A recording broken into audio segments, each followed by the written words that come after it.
do a evaluation to say, hey, I think this is a good price. But there's also another thing they call due diligence, which that's something that's in real estate. That's in any term, that period of time in which you can go and examine numbers, et cetera, and ask a lot of questions. And so, and different services are needed in different times, right? Like if you're good with the numbers, you say, hey, if it's producing this, then I'm fine paying this. Then at that point, really, you need to do some digging on the numbers and say, hey, does this match up? Or is there really this many cars coming from the car wash, or is there really this many subscriptions?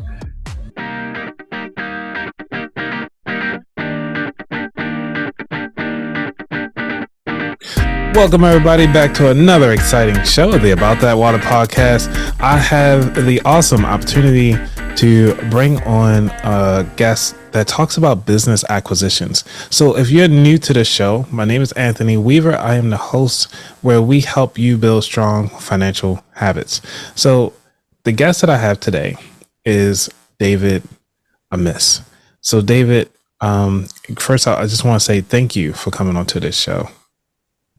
Anthony, thanks for having me. I like what I do, and I like talking about it, and in general helping people through financial matters. And so I'm excited to be here. Awesome. So, David, you've also assist attorneys, business owners, and other professionals in determining the value of their company or even just their interests. So you your primary focus is like family law and like gift and estate and stuff like that. So can you just tell me a little bit like what got you into this line of practice? Yeah, that's a great question. So going all the way back to college, what seems like a lifetime ago, I was interested in business valuation, but at the time I felt like it was it was a bit abstract and a lot of art, and I think I'm probably more of a science person just naturally. I like boxes, and I like structure, and so accounting made a lot of sense. And so I did my formal training is in accounting. I did accounting for about 10 or 13 years, and then decided that I wanted to do more in valuation, at least see if this is something that I could do maybe in the second half of my career. And so I invested in the training, and I found out that valuation is an art, but it's also science. There's a lot of information, there's a lot of research out there, and there's a lot of people that have gone before me in the field that have contributed a lot, and it's less abstract than I thought it was. And so I did accounting, public accounting for a while, taxes, things of that nature, and then I think you do anything long enough, you probably get tired of it, and I did, and so I made the decision about 2 or 3 years ago just to kind of go all in on valuation, and I still pull heavily from the public accounting background, taxes and accounting and finance. But this is where I'm at, and I love what I'm doing, and which is a great thing. I love coming to work. I love helping folks, and that's kind of how I got to where I got. So anyways, excited to be here. Yeah. So, coming across with the CPA, everybody hears this lovely term CPA, which is a certified public accountant. Yep. But they all not created equal. No. So what type of thing were you practicing in those 18 years? Yeah, I did at the beginning, like a lot of people do in the public accounting early in their career. We do everything, right? You kind of you cross pollinate, and that's one of the ways somebody described it, which is kind of weird, but whatever. Anyway, do some accounting, do some auditing, do some taxes, do some bookkeeping, and you really get exposed to a lot of things. And I think at some point, people need to start migrating in one direction or the other. It's hard to be great at a lot of things, and so I focus primarily on taxes and really individual and corporate. But also accounting, and trying to help people understand financial statements, and that knowledge is power, and so they can make informed decisions and do the best for themselves. That's awesome, because one of the things that we always know and hear is that we always need a CPA or some of the people that are listening right now are either going through a lot of taxes. They just purchased their first real estate, or they have a business and they just don't know how to structure their finances. Mhm. But, some of us might have started or have been doing it for a while, but then it's like, they don't have any family to leave it to, and maybe they just want to sell their business. So, how do you, as a CPA coming in, looking at a business and be like, you know what, this business is not that great. It looks good on the outside, but Mhm. it's not good on the books. How do you go about that process? Yeah. I think calling it a process is really important. I think we start by just asking for a lot of information and then just start looking and just, basic questions, what do I see? Do I see, a company that's profitable or not? Do I see a lot of variability or volatility in the earnings? So what do I see? And then we start asking questions like, trying to understand, what's the foundation, what's driving what I see, right? And ask management questions, and that moves, early on the questions. We can see, things that are going to help us understand what sort of benefits or is this company producing. But then we also have to understand the risk, and because that's important. Is there diversification of customers? Is there a bench strength? Does this company have people in place, or is it all riding on one person, which is extremely risky? So I think we try to look at both things, both the earnings stream, like how much income is this thing going to produce, and then what's the risk associated with that, and those two elements, benefits and risk, or rate of return, if you want to call it that. Mm-hmm. That's applicable in everything in real estate. If you want to invest in a publicly traded stock, what return do you want, and what rate of risk, are you going to accept or require to give somebody your money? Right. So, one of the things that I always try to think of, all right, so say somebody is just like brand new, fresh out the gate, new green, everybody's happy. Hey, I got my EIN, I'm registered with the state and Orlando County, and so I'm all set to go. And what would a person just starting out their business should do so that later on it will look amazing to your eyes, to say like, you know what, this will be a good business to acquire? Yeah, I think having a business plan is a great place to start, and then as they go through 6 months, a year, 5 years, we can see how, hey, listen, we have this plan, and we're going to deploy this kind of capital, and it yielded these kind of results. And so I think a plan is important in evaluating the plan, right? And also accounting. We've got to be able to have good data. The financial statements aren't the only way that we can measure success or progress, but it is a way, and it's a significant way. And so I think having a plan, and constantly looking at the plan, budgets, etc., and then Can you go back, because you mentioned something that I don't want people to kind of skip over, which was the business plan. Like, Mm-hmm. what things that stick out as far as a good business plan? Like, what should people really have in there? Yeah. A lot of things, but I'll just start spitting them off. Howard's. Like what are you going to sell, or what are you going to provide, and how is it going to be different from other people? Like what's going to be your differentiation strategy? Like, why should I come to you? So what's the product? Do I understand the economy, right? Like, that I valued funeral homes before, and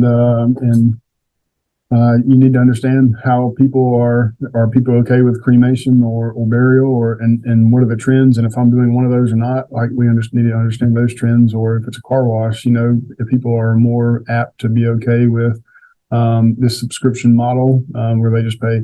So I think that's important. Capital, like, how what kind of capital? When I say capital, what kind of support is going to be required to produce whatever widget or whatever thing you're trying to do or sell, and where's that capital going to come from? If you accept capital from other people, whether it's banks and debt or private investors, friends, et cetera, family, et cetera. What are they requiring? What kind of strings are they attaching? Because when you accept capital, you accept the strings too. Yep.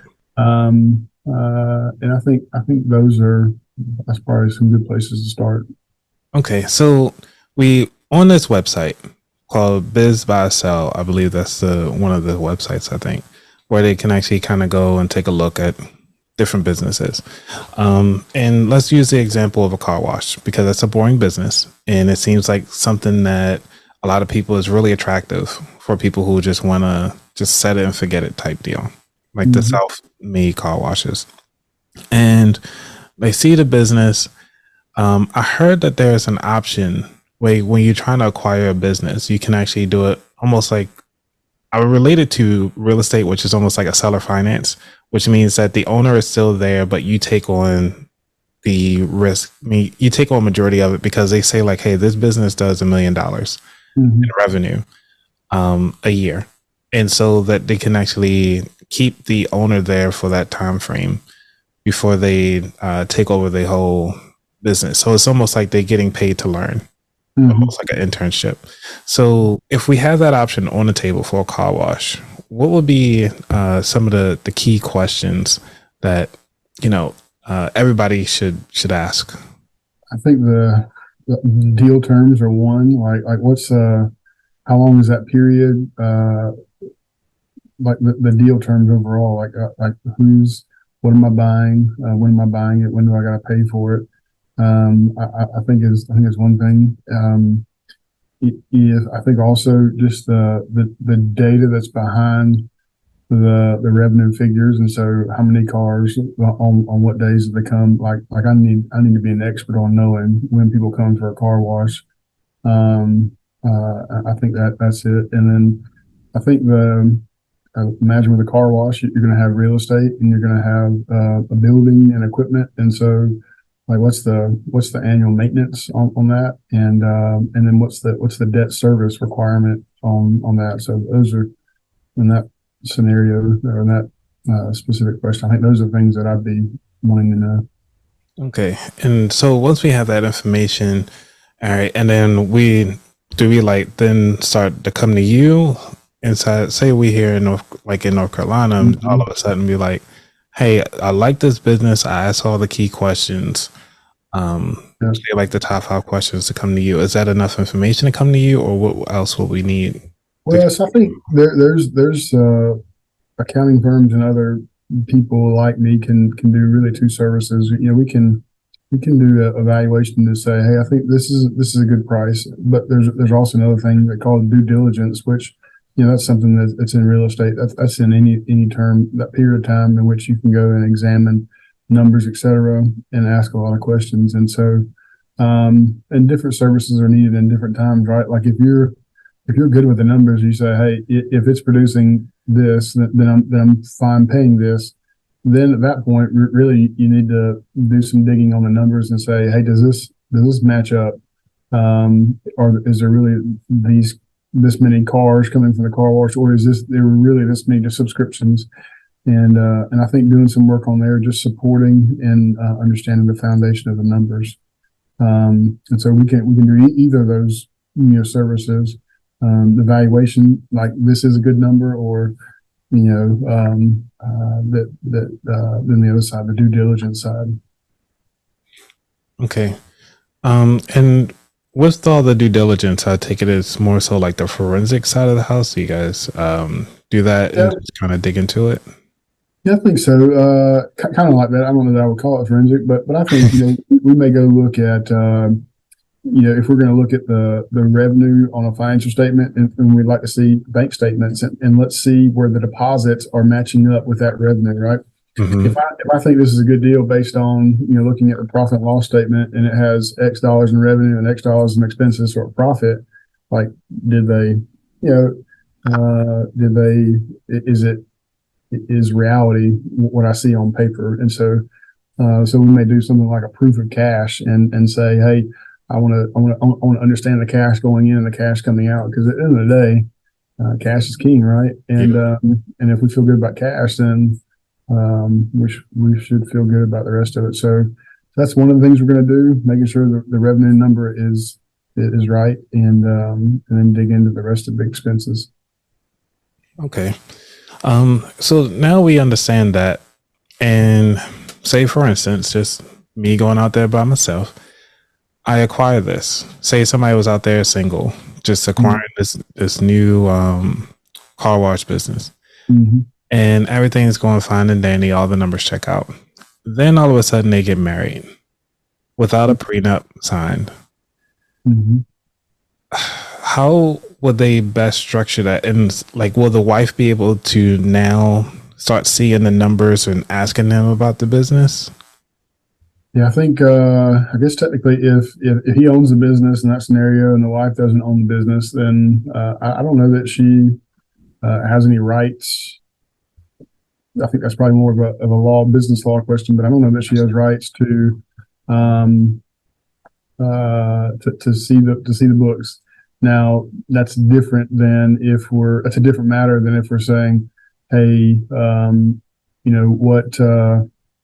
what is available to be split up, right? Because if he owns something, if somebody started a business, bought a business before marriage, and then they get married, the entire business isn't necessarily marital and part of the marital estate. There's an asset there that existed before the marriage and maybe separate and not available to split up, if that makes sense. It does, because I'm thinking, like, if case things don't work out between them, what would that look like? Or in case he passes away without the will and all this fun stuff.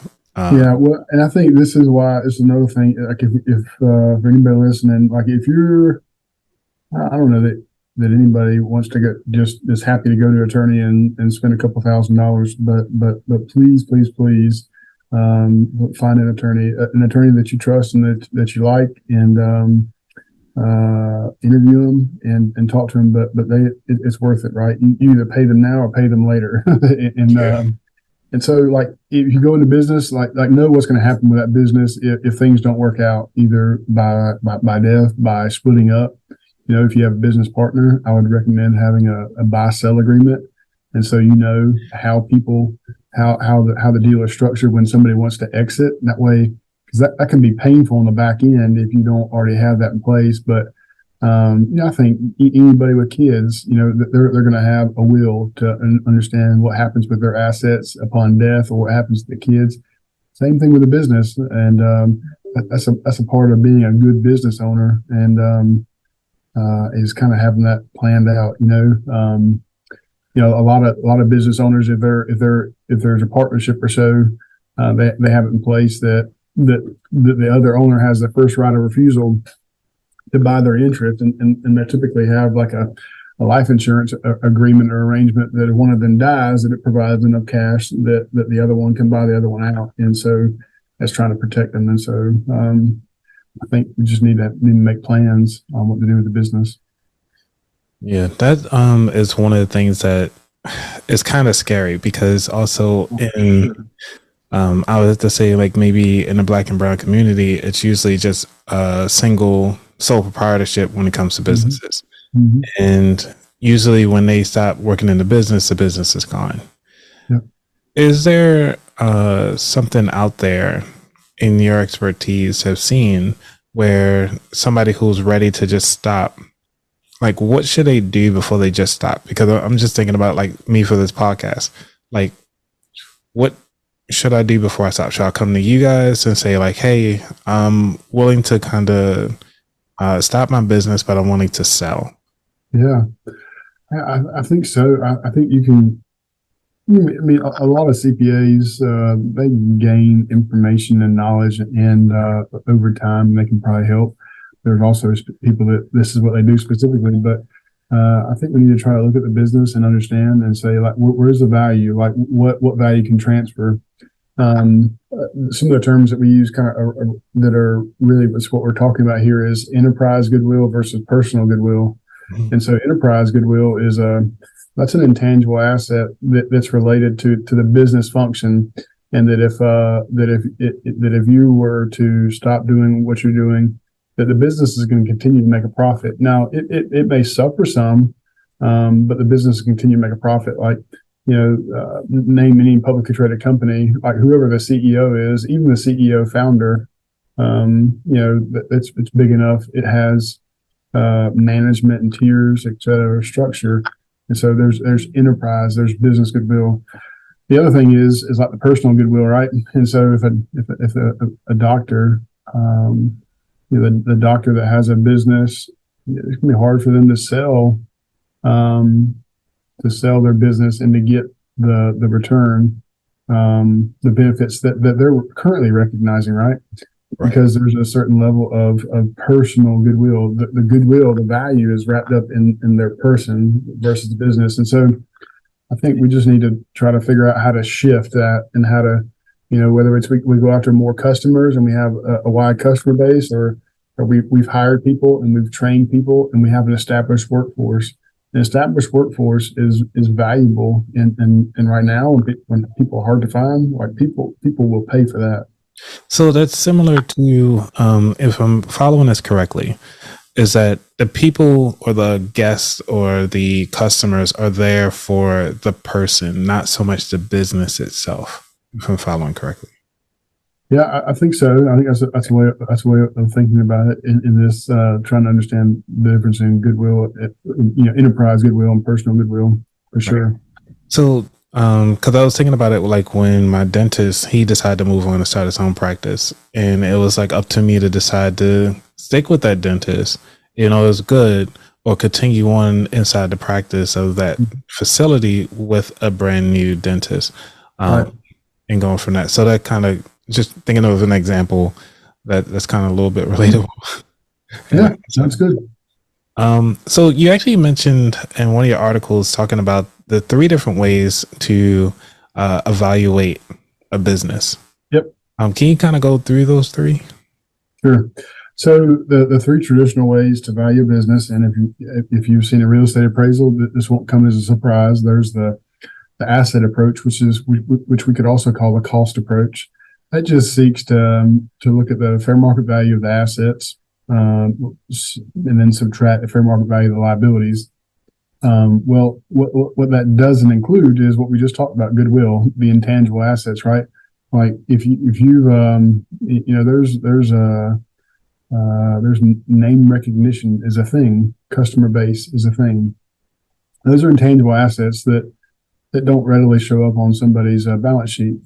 The other 2 approaches to valuing a business are the income approach and the market approach. The income approach determines the value of a company by understanding the benefits that the company is producing, either measured in net income, earnings, or cash flows. It converts that number to a value by dividing it by capitalization rate, which is really just the rate of return, right? If I invest in Apple stock and I invest, $100, then I know that there's a certain level of return that I'm going to require. Maybe it's 10%, and so that I know that I need to get $10 per year return on that investment, or else I won't do the investment, right? And so the last approach is the market approach, and it's comps, right? It's all about the comps. So we go see other businesses that have sold and similar to ours, whether it's the car wash in your example from earlier. Mm-hmm. That, hey, these car washes averaged $750,000 in revenue, and they sold for about 80% of their revenue, and so I can take that 80% and apply it to my revenue, my subject company revenue, to determine the value of the business. So those are the 3 primary approaches. Okay. And that is a good way that if somebody is looking out there, looking at their businesses and trying to figure out, okay, which one to use, is to kind of just look at all 3. And I think that would be helpful for the evaluation of the business, because there are some companies out there that they'll just look at your website, and just by your website, they'll evaluate your website and say like, hey, based on your website, this is what your business is evaluated at. I actually tried it out once. They said my business was only worth like $1,000. And then keep going. I know, right? Because I was like, but I got a trademark though. I'm working on getting it registered. It's just trademark right now for the name. Yep. So, well, hey, I think it's about creating that content and moving forward, right? And so it's going to take sweat, but over time, I think that the goodwill transfers from personal to enterprise. At least it can. Yeah, I hope so. I mean, I think we all hope so in business. You know, we just don't want to fail, and a lot of things is just sometimes we just gotta let it go. Yeah. And so that's the reason why I think like having to understand your value and understand your asset, that you are an asset, is very key. So, with that being said, you know, we talked about the business acquisition side of the house, but I want to dig into your story just a little bit. So, you know, you've been through all these various degrees and everything like that. Is there something that you're running away from as a child? From like, what are the habits that got you to where you are today? Ooh, I think I probably got to where I'm at today by a combination of two things. I think favor and blessing from the Lord would be one, absolutely. And I think the other one is hard work. And I think those two, at least for me, have worked together. You know, that was probably instilled in me early on, to work and to work hard. I require of my kids today, and tell them they got to sweat. And you know, you can go. You know, at the end of the day, we gotta work. So I think those are two things that have helped me to get where I've gotten. Nice. So, well, what kept you going though? Like, because you could have easily given up on all this along the way. Sure. For sure. I think the desire to want to help folks or to grow or to learn. I enjoy what I do right now. I think when I had a family, that certainly drove me a lot. I think the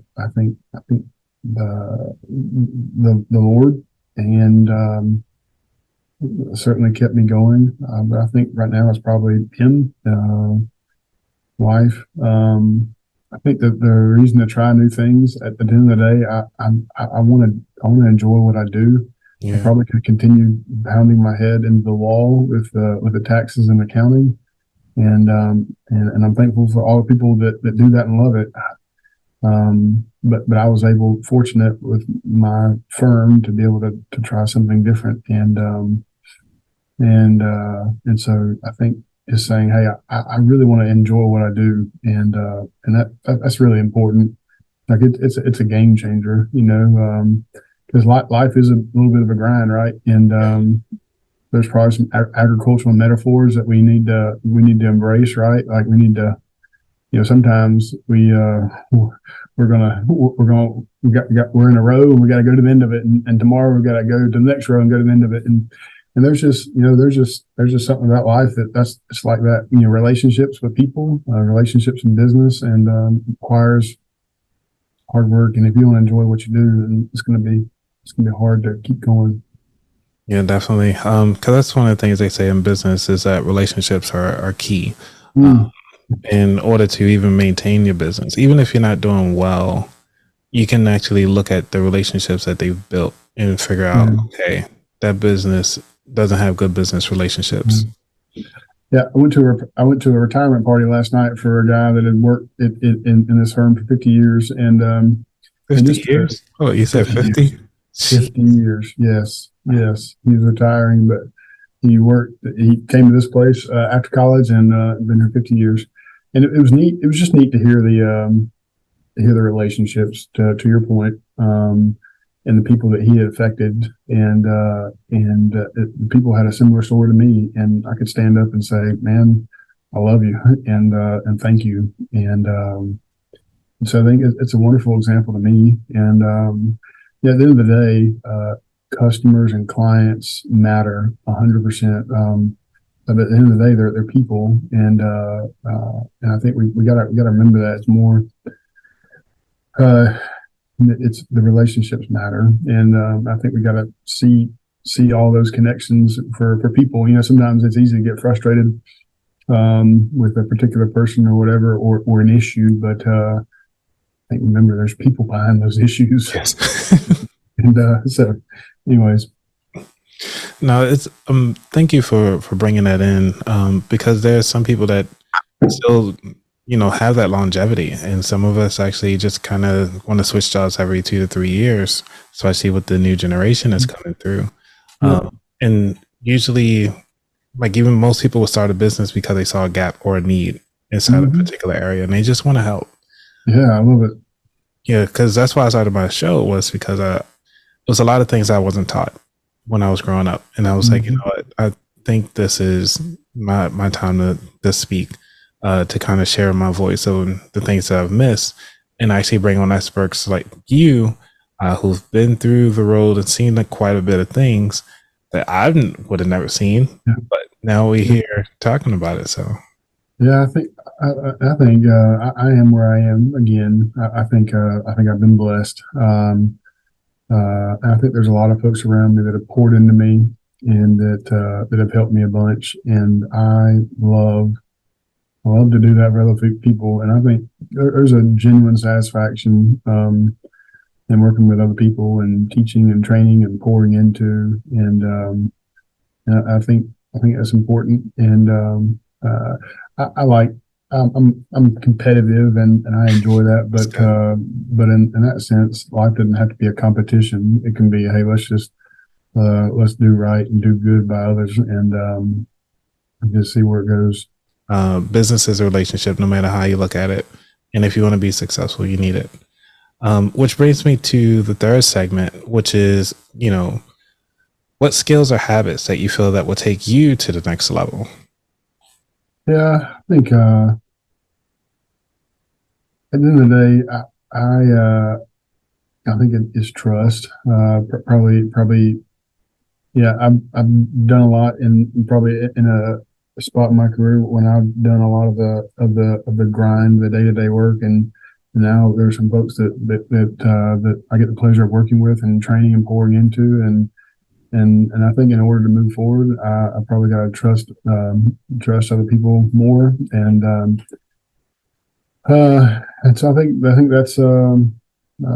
think that's that's scary. I think the other thing is probably more writing and speaking, which is at the end of the day, it's creating content, and that's a little bit nervous as well. I mean, this, you have a podcast, and so putting yourself out there and seeing what people think, and I think that's a little nerve wracking, and I know I need to be writing and speaking more, and so I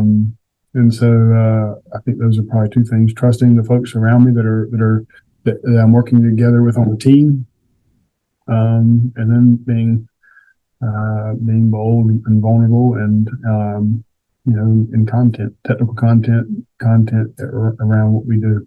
I would say I want to disagree with you on the terminology and the content. Let's call it creating a moment in time, because that's something that we're creating right now. It's just a moment in time conversation between you and I. More likely, it's not repeatable. So I will say that's my thought of it. I mean, that's good. Yeah. Thank you. No problem. Because it's just one of those things. I'm trying to do better with the language, because, like they say, words have meaning. But that's for sure. That's my thoughts on it. You wrote a book talking about the introduction to business valuation for, what do they call it? Matrimonial lawyers. Yeah, matrimonial lawyers. Can you talk a little bit about that before we go to the final four? Yeah, sure. So the book really has two purposes. I think there are some people that just don't have a financial background, and they shouldn't be penalized for that. And so the attorneys that I work with, either maybe they're young in their careers, they just graduated law school and focused all their time on learning the statutes and how to make an argument, et cetera. And so I wanted to help there. And so I wrote a book on valuation for really an introduction to valuation, you could say, for anybody, but there are some areas in the book in which it can be specialized or focused, and it's on attorneys and family law attorneys. And so it's easy to read book. I think it's easy to read book. And I think the other reason is I want to do more work in this space, and I'm committed to it. And so I think the difference in the practice that I have and the practice that I want is an authority gap. And one of the ways to close the authority gap is to write and to speak. And so I wrote a book, and so just published in April. And so it's oh wow, congrats! Yeah. So it was a wonderful experience. I think, looking back on college, I think all those papers we have to write, I hated them. I hated them then, but looking back on it, I think it's a really good experience because it forces us to articulate and be very particular with our words. That's a good thing, and words have meaning, like you said. And so it was a good exercise. I probably moved a little bit on a couple of positions, and I strengthened, I think, the other positions that I held, and it was a fun exercise, and I actually like it. And so I'm thinking about a second edition already. So, ready for the Final Four? Let's do it. All right. So, question number 1: what does wealth mean to you?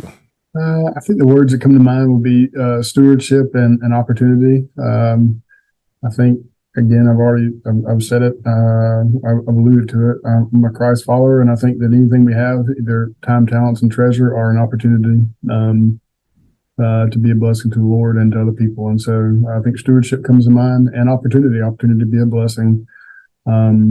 So if that's it, what you're looking for. Oh, no, it's not what I'm looking for. It's all about you. That's great.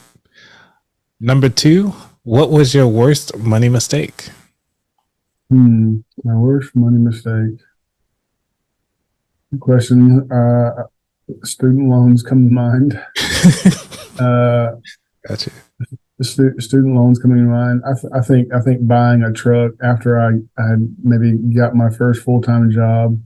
I bought a vehicle, and I just think, gosh, how much better it would have been to continue driving the other vehicle and save up, where I didn't have to finance it for 6 years. And so I think that's, and so I got out a little in front of my skis there, and so I put myself in a bad position. Gotcha. Number 3, what is your favorite financial or non-financial book? I think outside of the Bible, there's a biography on a guy called "To the Golden Shores," but I'm trying to think of a favorite financial book. Probably some of my valuation books, but that just probably makes me a dork. It's okay. I mean, we have a lot of nerds that listen to the show. A lot of money nerds, actually. So what's the name of the book? I think probably any of the valuation books, but I'm trying to think if I have one actually around. Probably just financial evaluation applications and models. So on the business side, that's what I do, and so I like it. But there's a biography about a missionary named Adoniram Judson. So "To the Golden Shores" is the name of that book. It's a great read. Final 4th question is: what is your favorite dish to make?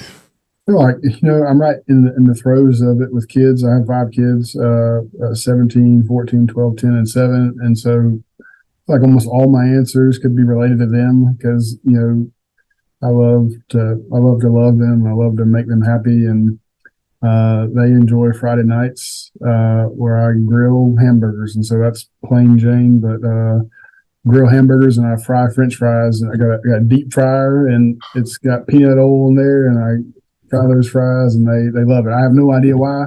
It's just some Lowry's seasoning sauce.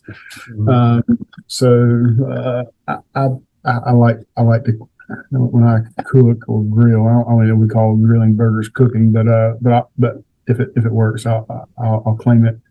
I do that. My kids love it, and it's a little bit of a tradition for us for the most part. And so grilling burgers and frying fries, or anything you can put in the fryer. So probably not the healthiest response you've ever gotten. Thinking about it, it's on par with most of them. Okay. I feel less bad now. Yeah, I think I only had like one healthy dish somebody mentioned, and I was like, okay. It was like I think they had like a chickpea salad or something like that. I can't remember. That's probably good. That is probably good. I think I'll choose my burger, but I'll choose your burger too. Yeah. Good questions. Awesome. Thank you. It took me a while to put them together. So I have the very last question of the show, which is, where could people find out more about you? Yeah. So you can go to our website. You can follow me on LinkedIn. You can also email me, shoot me an email, and we can connect sometime. If you have questions about anything I've talked about, I'd love to help. So that email address is D, first initial David, and then Amiss, AMISS, at CRICPA.com. Love to be a resource for anybody if they have questions about what we talked about. Awesome. David, I cannot thank you enough for your time and your honesty and pretty much your transparency about your life. You're bringing in your passion for what you do and why you do it, and talking about the ebbs and flows about business, because this is something that we all either aspire to be a business owner or not. And you even writing books, which is, again, furthering your expertise, furthering your passion to help other people to accomplish their goals in life, whether it be just inside the business or being a CPA, but also just to be a better person overall. So again, thank you for coming on the show. Yeah, thanks for having me. It was a good experience. It was a great conversation, and so I wish you well. And I'm excited to see the show out there, and for you to have many more shows. Thank you so much. All right, everybody. Hopefully you got something out of this show. If you did, please leave a comment or share it with somebody that you know that would actually take advantage of the information that we got today. So remember, don't just take the information, but actually apply it. And I hope you all have a wonderful time out there. Gotta be safe. I'm out. Peace.